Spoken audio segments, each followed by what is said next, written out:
talking about now it's time to get to work. You've graduated, now get to work. You're going to see how this ties in today's message for Money Talk. And so we all know that faith is the currency of heaven. Romans 5:2 says, through him we have also obtained access by faith into this grace in which we stand, and we rejoice in hope of the glory of God. Mark 11:24 says, therefore I tell you, whatever you ask in prayer, believe that you have received. In other words, have faith, and it will be yours. Matthew 9:29, then he touched their eyes, saying, according to your faith, be it done to you. We can purchase anything we want with faith. If we have faith for it, we can buy it. Similar to money, if you have the money for it, you can go and buy it. What happens if I have money for it, I don't have to ask for it, right? I can just go buy it. That's part of the exchange that takes place. You walk into a store, you're gonna go buy something. You don't ask the person, can I buy this? They pretty much expect, well, if you hand me the money, then you can buy it. And so it's not much different in faith. If you've got the faith for it, you can receive it. But what happens if I have the money for it, what happens if I need something, but I don't have enough faith for it? What do we do in the natural when we have something or want something, but we don't have enough money for it? We get a line of credit, right? Deuteronomy 28:12 says, the Lord will open to you his good treasury, the heavens, to give the rain to your land in its season and bless all the work of your hands. 2 Timothy 2:13 says, if we are faithless, he remains faithful. God will lend to you what you ask for when you don't have enough to purchase it. In some cases, he'll even give to you without anything expected in return, and now that's a gift. But in many cases, he will give you what you ask for on a line of credit. Okay, bear with me. If faith is the currency of heaven, what is a line of credit in heaven? Let's look at James 2, verse 20. Do you want to be shown? This is not me speaking to you guys, this is James. You foolish person, that faith apart from works is useless. Have you ever walked into a dealership and said, I have $1,000 I want to put down. I know the car that I want. I'd like to have that for you. And they say, hey, it's great that you've got the money, but what you don't have is good credit. Okay? Was not Abraham, our father, justified by works when he offered up his son Isaac on the altar? You see that faith was active along with his works. You might have the money, but you don't have the credit score needed to get what you want. You might have the faith, but you don't have the works needed to get what you want. A credit score is often referred to as your credit history. It's a measurement of how you have handled borrowed money in different ways. Are we seeing the connection here? I'm gonna keep going, I promise, I won't leave you hanging. When you don't have a good credit history, the bank says, that's great that you have a lot of money and that you can make good money, but what I see is that when you've borrowed money in the past, you have not done well with it. You have not produced enough from what you have borrowed and paid back interest, so we are not interested in loaning to you. When you don't have a good credit history in the kingdom of heaven, God says, it's great that you've got faith in me.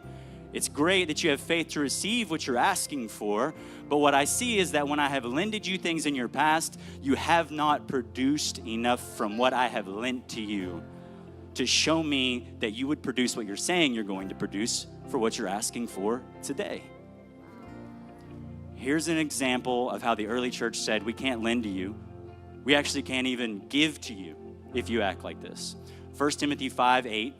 But if anyone does not provide for his relatives, and especially for members of his household, he has denied the faith and is worse than an unbeliever. Let a widow be enrolled if she is no less than 60 years of age, having been the wife of one husband, having a reputation for good works. If she has brought up children, shown hospitality, washed the feet of saints, cared for the afflicted, and devoted herself to every good work. That was the requirement for a widow to receive just help, not even to be lent to. How terrible of a place would it be to find ourselves when we have been called the lenders and not the borrowers, but out of grace and mercy, there are those of us who are not there yet. We're permitted to borrow from the kingdom of heaven, and yet we may find ourselves in seasons where we're not even fit to be lended to by the Lord. How do we raise our credit score? so that we may at least be lended to by the Lord when we reach out and we ask for the things that are on our heart, the desires in our heart. Start with having a reputation for good works. Look at the widows. Look at what the church says about the widows here. Bring up children, show hospitality, wash the feet of saints, care for the afflicted, devote yourself to every good work. This speaks to dedicated stewardship. How many of us in here have ever had, and you don't have to raise your hand, how many of us in here have ever had to work on a broken credit score? It does not happen overnight. It is not something that you go and make a couple of decisions financially that all of a sudden puts you, that says, you know what, I've actually done well with the money that I have had lended to me. I've done well with the things that have been lended to me. There's a working to that. There's a humility that comes to dedicating yourselves to the things that have been lended to you thus far. Think about it. Take a moment of all the things that the Lord has put into your care, who has lended to you, the multitudes of things that we have received from the Lord, not deserved, not worked for, not even had the right measure of faith for, but that he has lended to us and says, here, this is for you. Go and produce good works with it. What about those of us who have good credit scores? Again, don't raise your hands. Some of you may be sitting there thinking, I got a pretty good credit score. And I actually don't have that bad of a credit score in the kingdom of heaven. Now that you're thinking to yourself, I've done well with the things that the Lord has lended me. So what do you do when you find yourself in that place? I want to encourage you, stop borrowing and start lending. Borrowing is there to help you position yourself in the place of the lender.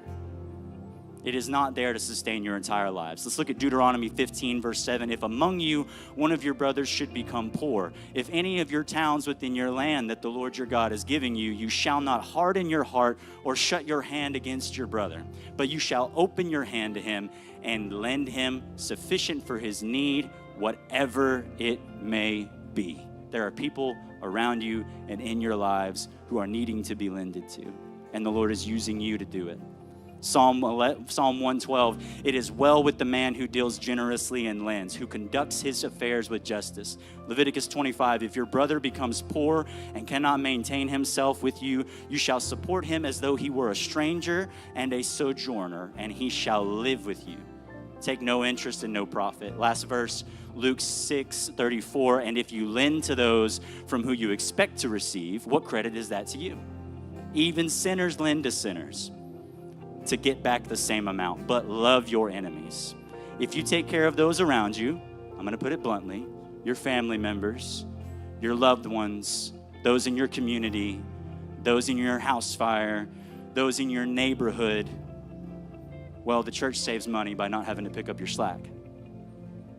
The Lord has put a gift into your hands. The Lord has made you good stewards.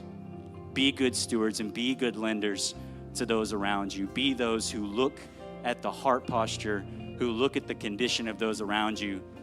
Proverbs 11:24, one who gives freely yet grows all the richer. Another withholds what he should give and only suffers want. So when you have become a good lender, what do you do after that? Diversify your portfolio. Ecclesiastes tells us, give a portion to 7 or even 8 because you don't know what disaster might come. It also says that in the morning sow your seed and do not withhold your hand because you do not know which one will prosper. My invitation to you as I close out this money talk is become the kind of man and woman of God who is deserving to receive help. Take in mind you will still get help that you don't deserve out of the grace and mercy of God. But if you posture yourself and dedicate yourself to becoming the kind of man and woman of God who deserves to receive help, then you can now position yourself to commit to growing your kingdom credit score. Do the works that should be produced by your faith so that you may receive what you ask for. And then, finally, become the lender and not the borrower, just as our dedication says. All rise with me and we can say our dedication.